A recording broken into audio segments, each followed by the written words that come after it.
আসসালামু আলাইকুম। আজকের উপকরণগুলো দেখে তো বুঝতেই পারছেন যে আজকের কি তৈরি করব। আজকের আসলে আমি ঘরোয়াভাবে হাতে তেল বানাবো। তেল তৈরি করব নারিকেল তেল দিয়া। আমি কিছুদিন আগে আ আমার মেয়ের বাবাকে দিয়া বাজার দিয়া খোলা নারিকেল তেলটা আনাই রাখছিলাম। তো বানাবো করে বানানোই হয় না। আর আমি এটা তেলটা তৈরি করব আসলে মাটির চুলায়। আসলে কয়েকদিন যাবৎ ধরেই আমি এইগুলো আরকি YouTube এ, Facebook এও দেখছি আরকি রিলসের মধ্যে যে এরকম এগুলো দিয়া তৈল বানাইলে নাকি মাথায় দিলে চুল ওঠে না, তারপর চুল ভালো গজায়। তাই আমি চিন্তা করলাম দেখি আমি একবার চেষ্টা করে কি হয়। তো আমি অনেকগুলো নিলাম, অ্যালোভেরা নিচ্ছি, পেয়ারা পাতা নিচ্ছি ৮-১০ টা, তারপর নিচ্ছি আপনার দূর্বা ঘাস আছে না ওইগুলো।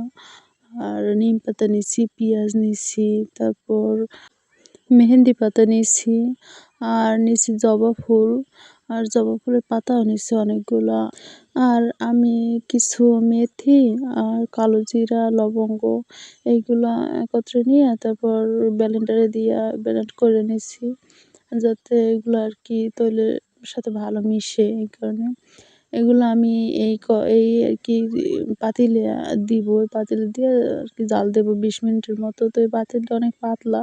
নিচ দিয়ে আর চুলার একটু মাটির চুলায় তো একটু আগুনের তাপ বেশিই থাকে। এই কারণে আমি কাদামাটি দিয়ে পাতিলটা ভালো করে লিপে নিছি। এতে করে হবে কি, চুলায় জ্বালাবো তো তৈলটা আরকি খুব দ্রুত আরকি তৈলটা আরকি পুড়ে যাবে না। এই পাতাগুলো খুব দ্রুত পুড়ে যাবে না।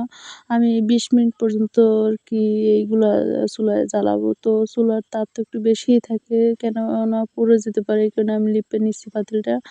আর এই যে দেখেন তেল, এই খোলা তেলটা আমি আমার মেয়ের বাবাকে দিয়ে আমি আনাই রাখছিলাম বাজার দিয়া।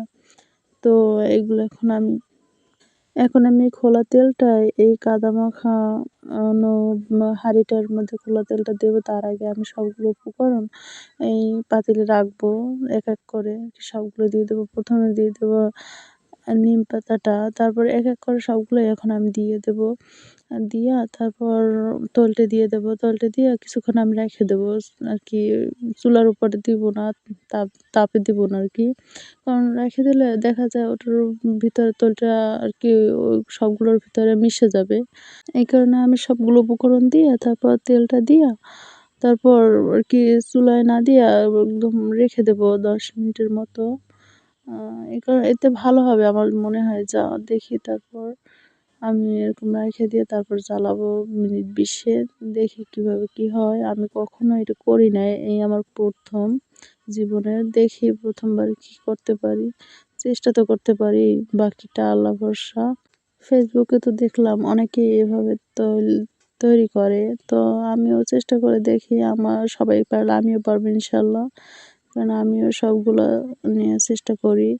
আর আমি পেয়ারা পাতাটা ওরকম আস্তা না দিয়ে আমি কিন্তু আরকি পেয়ারা পাতাটা হাত দিয়ে ছিঁড়ে একদম ছোট, ছোট টুকরো করে দিছি।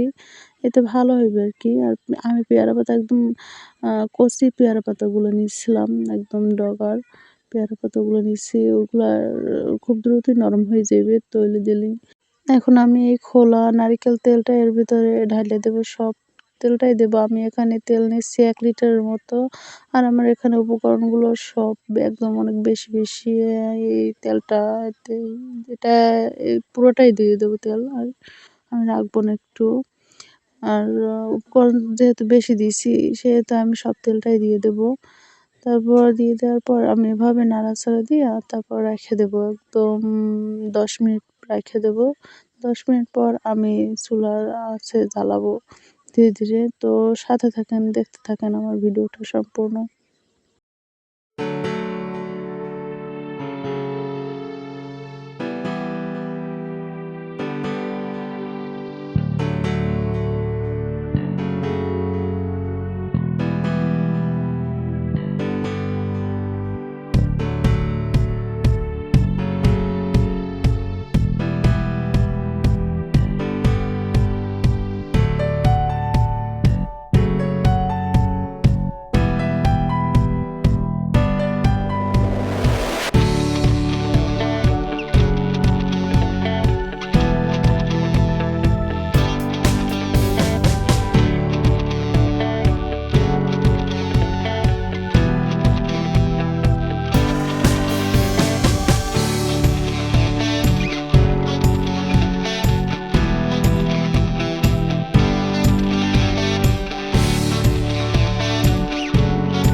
তো দেখেন আমি ১০ মিনিট রাখার পর তারপর ২০ মিনিট চুলার হালকা আঁচে তেলটা জ্বালাইছি। এখন দেখেন কি অবস্থা হয়ে গেছে। তেলটা একদম কালো, কালো হয়ে গেছে। প্রায় পুড়ে, পুড়ে গেছে। আর এতে করে হয় কি আপনার তেলটা একটু পরিমাণে উড়ে যায় আরকি, একটু কমে।